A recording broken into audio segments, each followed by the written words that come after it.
ada momen yang paling berkesan nggak saat melaksanakan umroh? Banyak banget, alhamdulillah. Mulai dari pertama, alhamdulillah di situ tuh Cinta dan tim muda mungkin ya yang lainnya di sana dengan teman-teman semua itu tidak hanya menjadi peserta atau jemaah umroh. Tidak hanya sekadar itu, tapi alhamdulillah diamanati, diberi tanggung jawab dan kepercayaan oleh Ustadz. Karena kan Cinta juga ikutnya di travelnya Ustadz ya, Istiqlal Wisata Travel bersama dengan pembina Alif yaitu Ustadz Ahmad Muzaki Kamali LC. Di situ kami diberi amanah untuk membantu atau misalkan menjaga para jemaah yang umurnya senior di atas kami gitu. Jadi saat tawaf pun alhamdulillah tim muda ini tuh jadi garda belakangnya gitu. Kita pegangan biar maksudnya nggak mencar nih jemaah Istiqlal Travel. Tapi di belakangnya ada lagi yang tim muda laki-laki ya, jadi ngejagain juga kayak gitu.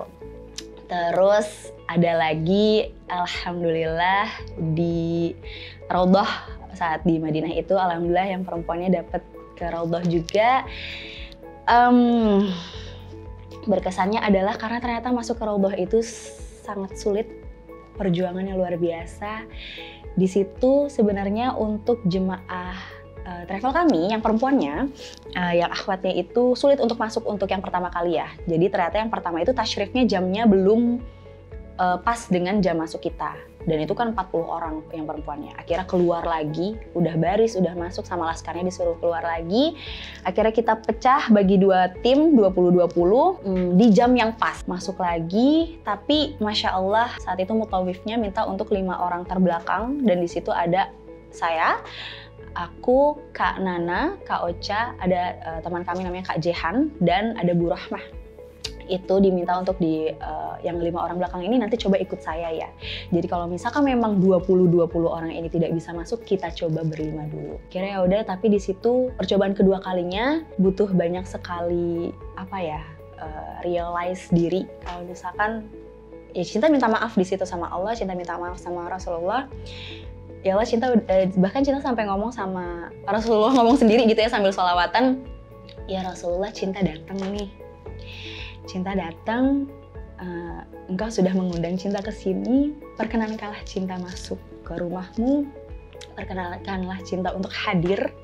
Cinta cuma pengen ngobrol aja, Cinta cuma pengen sholat aja. Yaudah Cinta sholawatan, karena even Cinta, ya pasti kan setiap sholat kita juga bercengkrama gitu ya sama Rasulullah.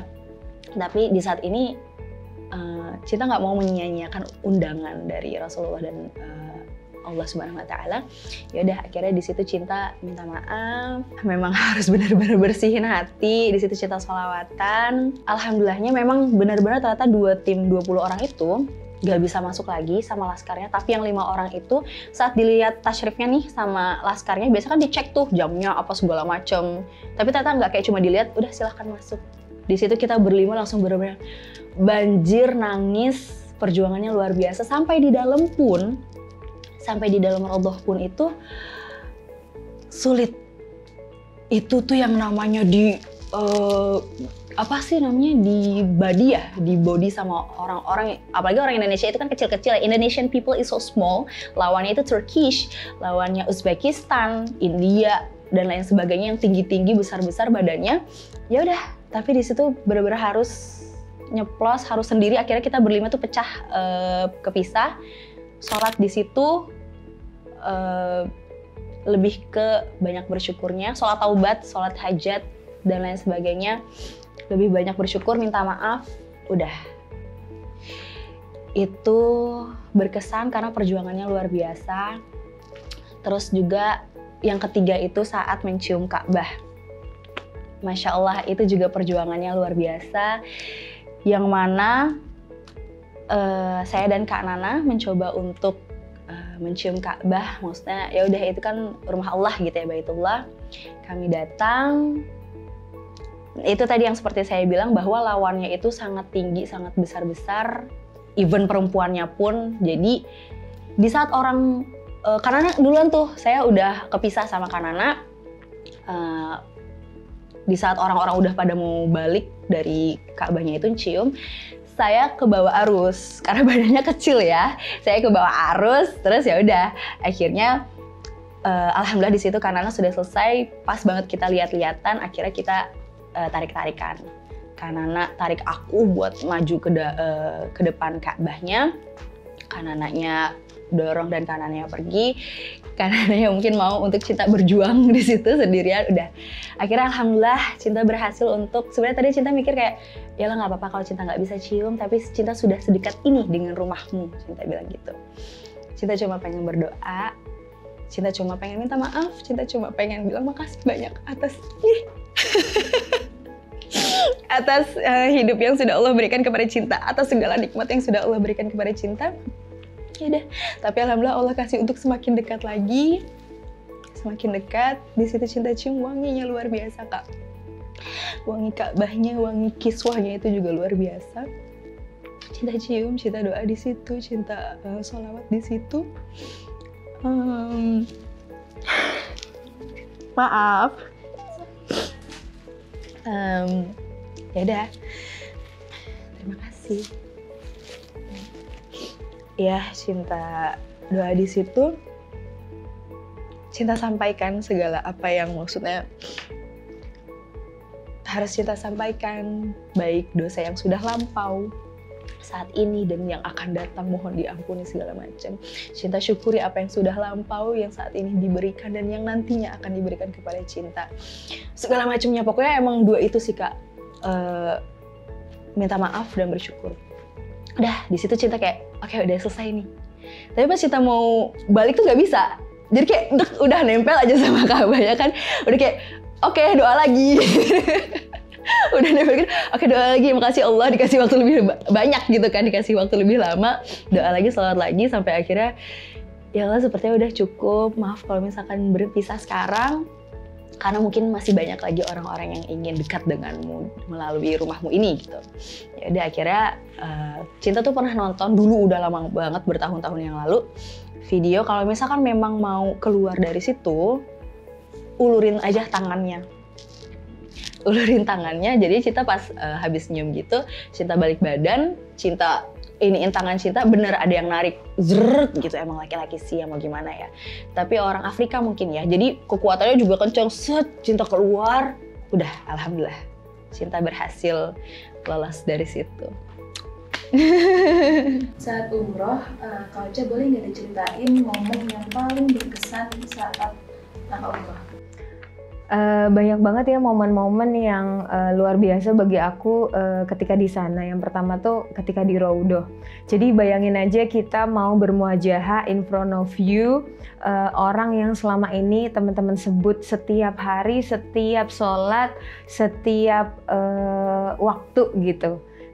Ketika bersolawat sudah pasti. Jadi itu rasanya emosional sekali ketika bisa dan diperkenankan untuk masuk Raudhah. Yang kedua yaitu ketika pertama kali ngelihat Ka'bah, Masya Allah.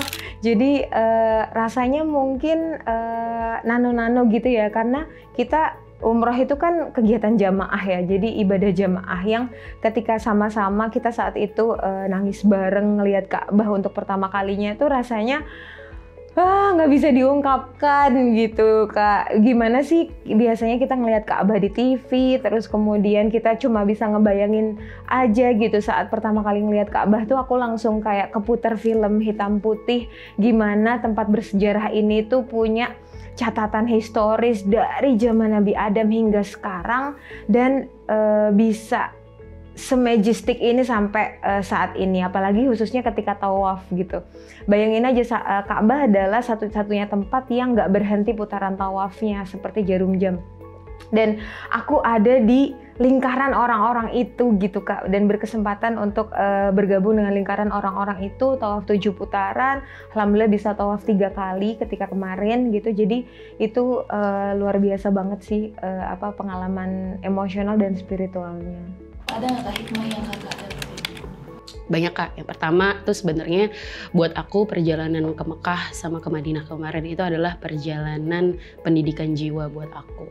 Karena aku ngerasa kadang tuh kalau lagi di sini tuh ngerasa kayak kenapa ya hidup tuh berat banget gitu. Kadang kita suka ngerasa kalau Gojek tiba-tiba lama dipesen aja kita kayak kenapa sih lama banget gitu. Atau kayak bolak-balik dari misalkan dari rumah ke kantor dan segala macam tuh rasanya penat gitu. Tapi pas lagi di sana menyaksikan gimana ya prosesi kehidupannya Nabi Ibrahim Nabi Muhammad, kayaknya hidup kita nggak ada apa-apanya gitu Kak. Maksudnya tuh kayak even sejengkal pun tuh nggak ada. Jadi buat saya tuh sebenarnya perjalanan kemarin adalah pendidikan jiwa yang luar biasa. Yang kedua, alhamdulillah bersyukur juga dikasih kesempatan untuk nggak sekamar sama anak-anak muda, tapi sama beliau-beliau yang sudah berusia. Karena kemudian banyak juga hikmah-hikmah jalan kebaikan lainnya yang bisa ditempuh gitu Kak. Yang terakhir, kalau memang mata itu adalah jendela hati dan cakrawala diri Kak, aku sebenarnya selama di sana tuh mataku tuh selalu tertuju sama 2 hal. Yang pertama adalah tadi yang aku ceritain banyaknya kebaikan-kebaikan yang hadir di sana.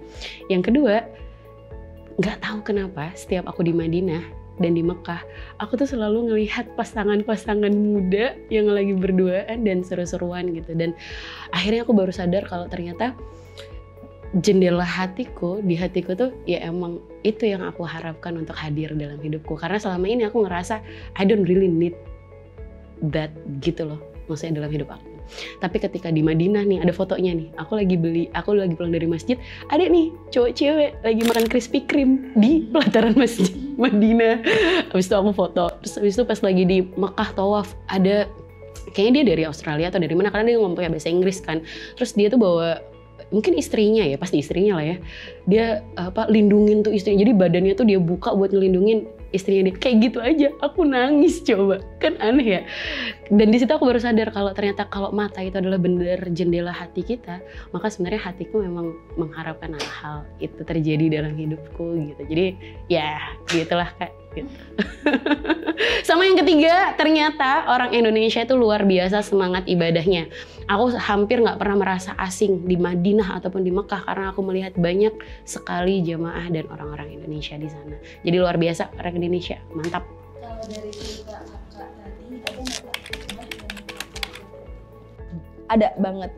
Di situ cinta belajar kalau misalkan apa yang mau kita dapatkan, impian atau cita-cita apa, setinggi atau sekecil apapun, itu nggak instan.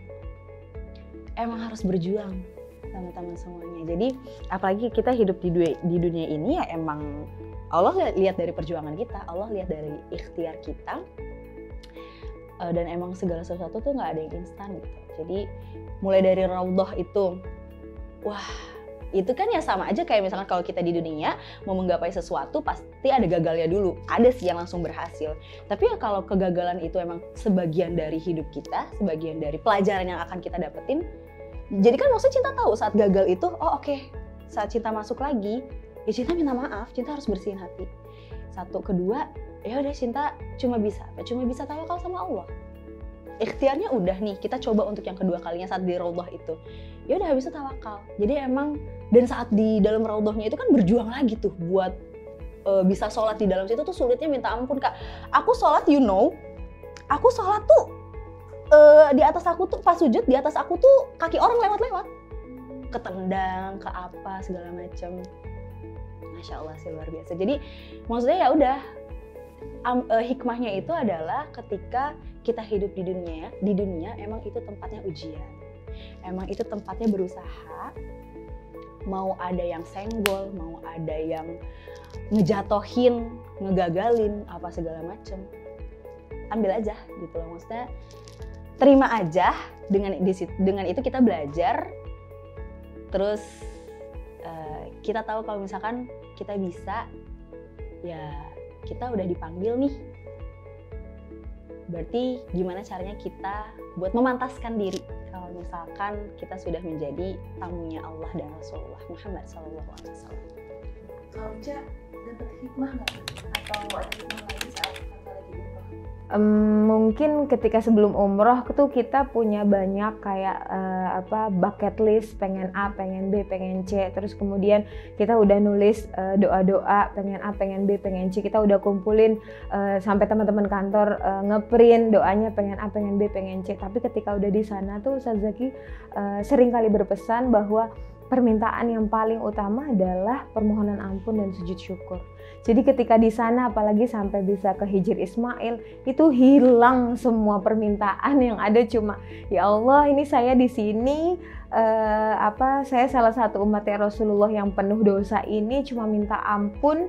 Selebihnya hidup saya, kehidupan saya, karir saya, semuanya itu atur aja ya Allah, seindah-indahnya, semudah-mudahnya. Jadi kayak hilang aja gitu loh Kak, list permintaannya, hanya tinggal minta ampun sama sujud syukur, terima kasih udah dikasih kesempatan Allah untuk bisa datang ke tempat itu. Ada nggak ungkapan harapan pesan boleh untuk yang menonton ini atau untuk Alif Ikram? Ya, terima kasih untuk Ustadz Zaki, Ibu Fenty, Mbak Molek, Mbak Vicky, Mas Imbar, dan seluruh tim semuanya yang memberikan saya kesempatan untuk bisa hadir di Tanah Suci. Harapan saya semoga banyak lagi keluarga Alif yang bisa hadir di tempat ini, mulai dari keluarga, ayah bunda, murid-muridnya, guru-gurunya, dan seluruh tim manajemennya. Bisa dikasih kesempatan sama Allah untuk bisa hadir nih di sini, merasakan gimana sih nyeritain bentuk Ka'bah sendiri ke murid-murid kita ya kan, ngerasain gimana sih sebenarnya apa yang dibaca waktu lagi tawaf dan sa'i, gimana rasanya tawaf dan sa'i, dan itu diceritain langsung ke murid kita dari pengalaman kita sendiri. Itu pasti energinya luar biasa. Jadi semoga lebih banyak yang bisa hadir ke sana. Kak Ocha, ada nggak ungkapan harapan, pesan buat penonton atau buat Alif Ikram yang bisa Kakak sampaikan untuk penonton? Oke. Ibuku tuh pernah pesan kalau ibadah tuh selalu ada jatah rezekinya. Jadi kalau memang kita nih sebagai anak muda atau teman-teman gitu yang masih muda punya rezeki lebih gitu, bahkan untuk punya kesempatan untuk nabung porsi haji, dan itu waiting listnya sampai 20 sampai 30 tahun sampai 40 tahun, semoga kita punya rezeki untuk minimal sekali aja seumur hidup datang ke makamnya Rasulullah, minimal sekali aja seumur hidup bisa tawaf di depan Ka'bah, minimal sekali aja seumur hidup datang dan ziarah ke kota-kota bersejarah di Mekah dan Madinah. Terus Kak Cinta mungkin ada pesan yang disampaikan untuk penonton konten ini? Kalau memang sudah niat, apalagi tentang umrah ya, kalau sudah niat insya Allah akan dimudahkan dan dimampukan. Pertama dimampukan dulu, insya Allah akan Allah mampukan, setelah itu akan dimudahkan untuk kedepannya. Dan ya itu tadi, kalau misalkan untuk tips and triknya, aduh kayaknya nggak bisa deh, gajiku cuma segini, nggak bisa untuk umrah pakai uang pribadi sendiri dengan umur segini, no, you can do that. Yang penting emang manage money-nya, manage time atau segala macamnya juga. Ya itu tadi, kalau misalkan you have another job besides teaching Quran, mungkin bisa tuh, tapi ini mungkin untuk yang single ya. Jadi gaji pokoknya tuh udahlah buat langsung masuk ke tabungan, karena ya ini ibadah besar, umroh haji itu ibadah yang luar biasa. Dan jangan takut kalau misalkan uangnya akan habis, itu akan diganti nanti sama Allah, karena Allah berpikir kalau oh memang ini hamba saya untuk ibadah dekat dengan saya, untuk datang ke rumah saya saja dia mengorbankan semuanya, mengorbankan uangnya mungkin, fisiknya, pekerjaannya di negara lainnya, sampai akhirnya dia mau hadir ke sini dan saya panggil pun dia berkenan, itu nantinya akan Allah, oke, saya akan ganti yang lebih lagi buat kamu. Gitu. Jadi niatnya sama yakin sama percayanya sama Allah, dan yang tadi ikhtiar sama tawakalnya jangan lupain. Pokoknya Cinta sering banget bilang sama teman-teman Cinta, jangan pernah tinggalin Allahnya. Karena Allah yang udah nyiptain kita, yang udah ngasih kita hadir di dunia ini, dan nantinya Allah juga lihat selama di dunia ini apakah kita pantas untuk hadir di surganya. Insya Allah, amin ya rabbal alamin. Oke, thank you Kak Nana. Sama-sama. Bye. Oke, terima kasih. Terima kasih banyak.